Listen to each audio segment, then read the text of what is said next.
Assalamualaikum warahmatullahi wabarakatuh. Kami dari kelompok 8 ingin mempresentasikan pemanfaatan ground-based generator sebagai teknologi modifikasi cuaca. Perkenalkan, nama saya Bagus Susajiwo dari Teknik Elektro. Saya Kezia Syarita dari Teknik Elektro. Perkenalkan, saya Robert Theodore dari jurusan Teknik Elektro. Perkenalkan, saya Sandi Siombing dari jurusan Teknik Elektro. Dan saya Stanley Anggarana Tunail Simajuntak dari jurusan Teknik Elektro.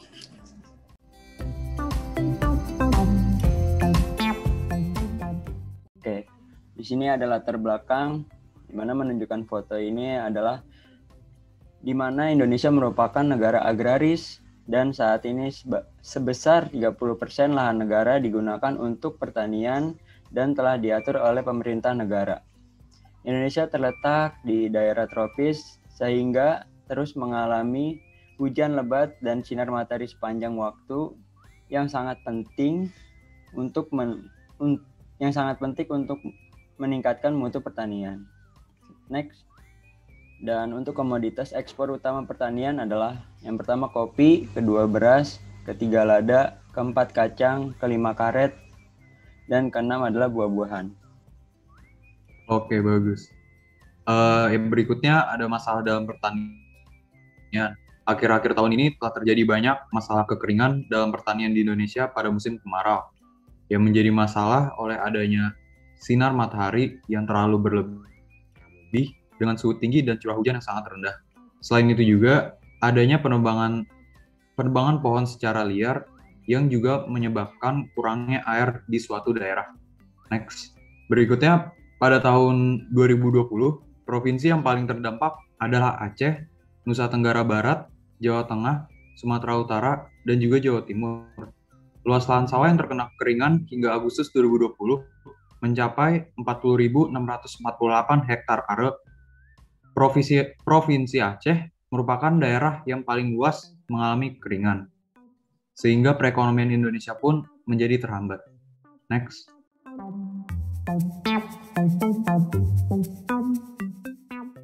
Berikutnya ada TMC atau bisa disebut dengan teknologi modifikasi cuaca, yaitu merupakan usaha campur tangan manusia dalam pengendalian sumber daya air atau SDA di atmosfer untuk menambah atau mengurangi curah hujan pada daerah tertentu untuk meminimalkan bencana alam yang disebabkan oleh iklim dengan memanfaatkan parameter cuaca. TMC juga biasanya digunakan untuk membantu mempercepat proses terjadinya hujan untuk memadamkan kebakaran hutan. Dan juga TMC ini biasanya dilakukan melalui pesawat terbang yang melakukan penyamaian pada awan. Next.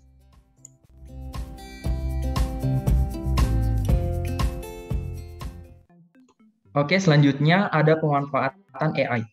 Sesuai dengan era revolusi industri 4.0, kini TMC telah menggunakan AI untuk mendeteksi dan mengintervensi kekeringan di lahan produktif pertanian, sehingga dapat memetakan daerah yang memerlukan sumber air. TMC pun berkembang dan dapat digunakan dalam sektor pertanian. Dalam suatu wilayah, ekosistem lahan kering terdiri dari berbagai tipe vegetasi, tajuk berlapis-lapis, dan kerak biologis tanah, dan tanah gundul dengan proporsi tinggi, dengan tanaman tahunan oportunistik selama musim hujan. Daerah lahan kering sering memiliki perbedaan besar dalam komposisi komunitas, struktur ekosistem, dan karakteristik fungsional tumbuhan. Sifat lahan kering yang tidak merata dan heterogen.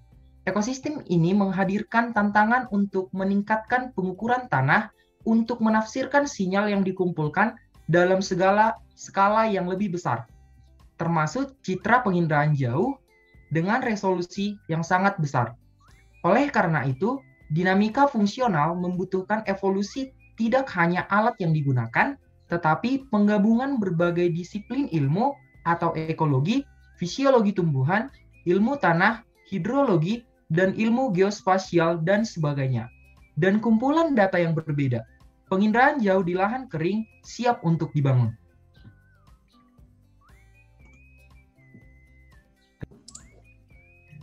Baik, untuk penjelasan dari gambar yang ditunjukkan dari pemanfaatan AI kali ini, saya akan menjelaskan bagian-bagian dari gambar A dan B juga. Untuk bagian yang pertama, yaitu yang warna coklat ini, bagian yang paling sudut ini disebut dengan validation dryland, yaitu klasifikasi dryland. Ini merupakan bagian dari lahan kering yang ada di daerah kita. Dan juga untuk bagian yang kedua itu ditunjukkan oleh gambar yang ini. Yang biru ini, yang biru tua ini disebut dengan permanent open water, yaitu sumber air tetap.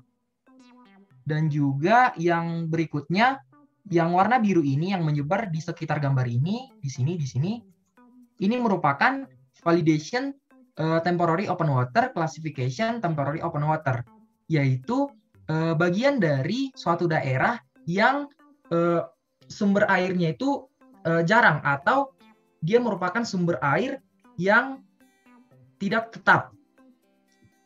Dan next, untuk yang warna merah ini, merah ditunjukkan pada gambar B ini merupakan validation dryland classification temporary open water.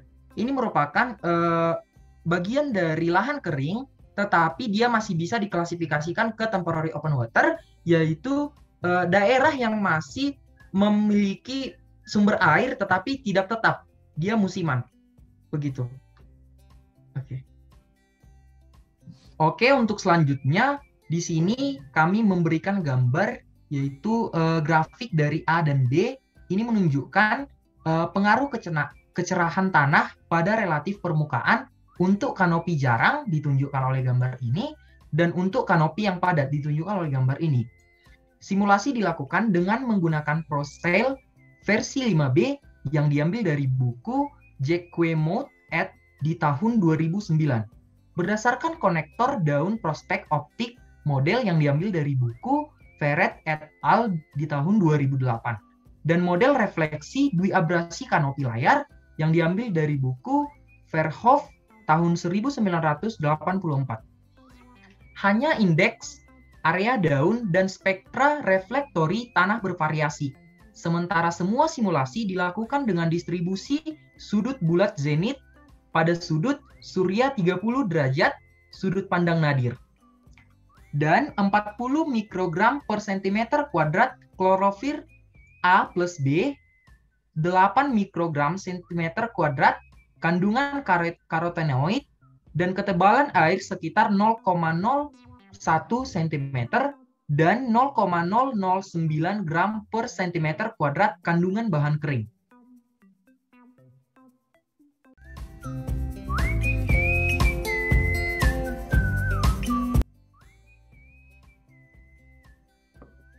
Yang berikutnya adalah ground-based generator, merupakan media atau sistem statis di permukaan untuk menyebarkan bahan penyemaian yang mempercepat proses kondensasi menjadi awan. Digunakan di sekitar daerah pegunungan yang tidak dapat dijangkau oleh pesawat terbang. Bahan benih yang digunakan dalam teknologi ground-based generator adalah flare hygroscopis yang dibakar di puncak menara.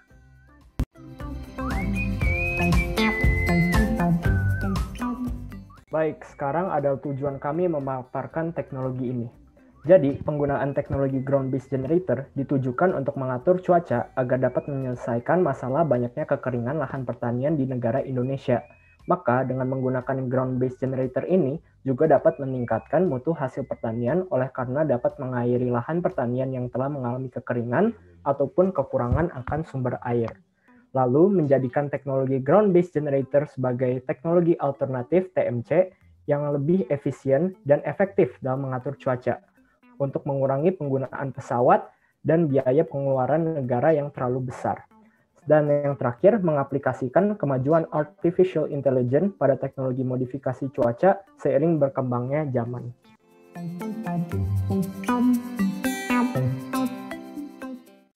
Baik, untuk cara kerja dari ground-based generator sendiri sebenarnya cukup mudah.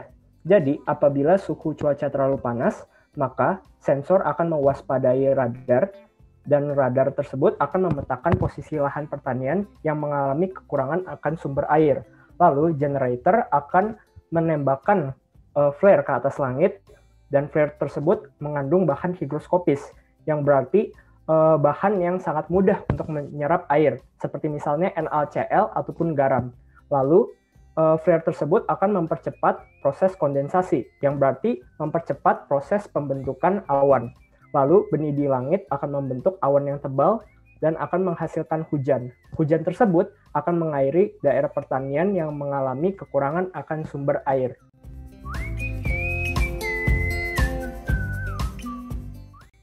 Teknologi ini dapat menyelesaikan masalah kekeringan di Indonesia dan mencegah terjadinya kegagalan hasil pertanian, bahkan meningkatkan mutu hasil pertanian.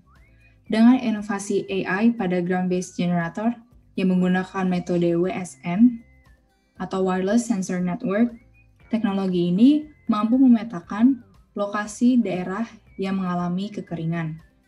Teknologi ini efisien karena mengurangi ketergantungan kita pada penggunaan pesawat, yaitu komponen yang paling mahal dalam operasi modifikasi cuaca. Teknologi alternatif ini memiliki keunggulan jauh lebih ekonomis daripada menggunakan pesawat terbang.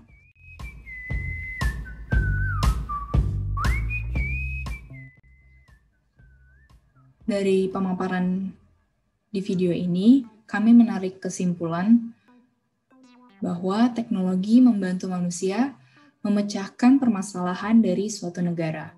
Contohnya pada kekeringan yang telah melanda sebagian besar lahan pertanian di Indonesia pada saat musim kemarau.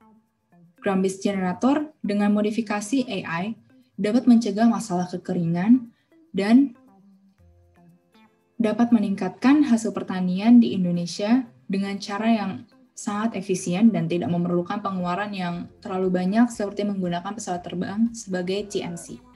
Itu saja yang dapat kelompok kami sampaikan tentang pemanfaatan ground-based generator sebagai teknologi modifikasi cuaca terhadap masalah pertanian di Indonesia. Cukup sekian. Assalamualaikum warahmatullahi wabarakatuh.